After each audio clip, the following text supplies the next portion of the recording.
Hi, Carl here for ProAV TV, and today we're looking at the Lupo Superpanel. Now, I don't exactly keep my love for lighting a secret here at ProAV, and I've done several videos on different LED panels here on the YouTube channel.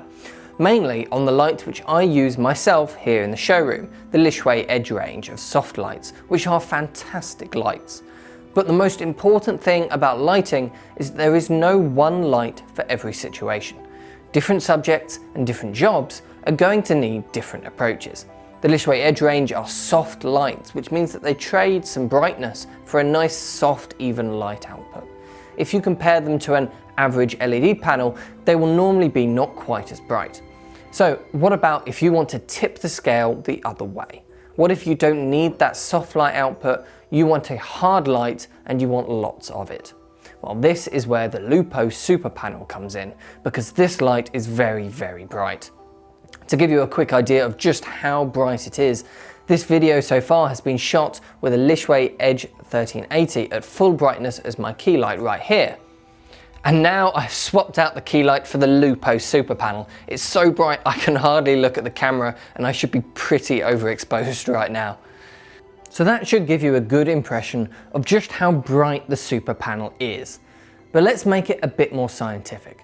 The Edge 1380, which is the light that's on me right now, I measured at about 3,500 lux at 1 meter. The Superpanel clocked in a hugely impressive 21,000 lux at 1 meter. That is 6 times as bright. While we're looking at the light meter results, let's also look at colour. They both perform very well. The 1380, as we know, has fantastic colour and gets a TLCI of 98. But the Superpanel is very nearly as good, coming in at 96 TLCI. So there's no problems here at all with colour. Anything above 90 is perfectly good enough and shouldn't cause you any issues with colour at all. So let's look at the actual light itself. It's a traditional 1x1 size and has quite a nice design in my opinion. It looks and it feels like a quality light. It's made of plastic, but it feels very sturdy and solid. Plus the plastic keeps the weight down. The whole light only weighs 2.3 kilos, which is pretty lightweight for an LED panel. The LEDs are arranged on the front with what looks like an intensifying lens in front of each one, which I assume is what makes this light so powerful. I also assume they focus the light a bit, as the Superpanel has a 40-degree beam angle, which is very different to usual LED panels which have wide beam angles, often up to 120 degrees. This will help you control the light a bit better and stop unwanted spill. If we look at the back, we get a dimmer dial here and a colour dial here if you have the bi-colour version. In between these, we have a simple LCD display and some control buttons to navigate the menus. Then below this, we have a fan. Because the light is so powerful, it does need a fan to stop the LEDs from overheating, but it is very quiet and shouldn't be an issue most of the time. If it is becoming an issue though, maybe a sound guy is giving you the evil eye, you can turn it off in the menus, which is very helpful.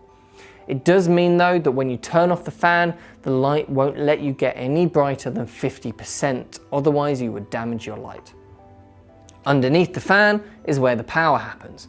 Out the box they have a transformer which clips onto the back here, letting you power it from the mains. But you can get an optional battery plate to attach a V-Lock battery there in its place so that you can run it on batteries. Strangely though, it won't actually transfer power through the battery plate itself. You slot the battery on and it gives you a D-tap connection out the bottom and D-tap to XLR cable like this one to power the light. We do recommend you use a high power draw battery though, like one of Swit's new range of V-Lock batteries, as the Superpanel itself draws a maximum payload of 110 watts. This is beyond what's recommended on most normal V-Lock batteries, so make sure that your battery can cope with it. The new Swits, which we recommend, have a max power draw of 150 watts, so we'll manage fine, but you'll want the 160 watt or the 240 watt hour versions, as the small 180 watt hour versions won't quite cope. Lupo make a few accessories to go with the Superpanel.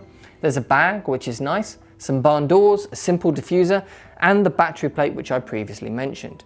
You can see all the accessories we recommend with it as well up on our website, and the link to that is below.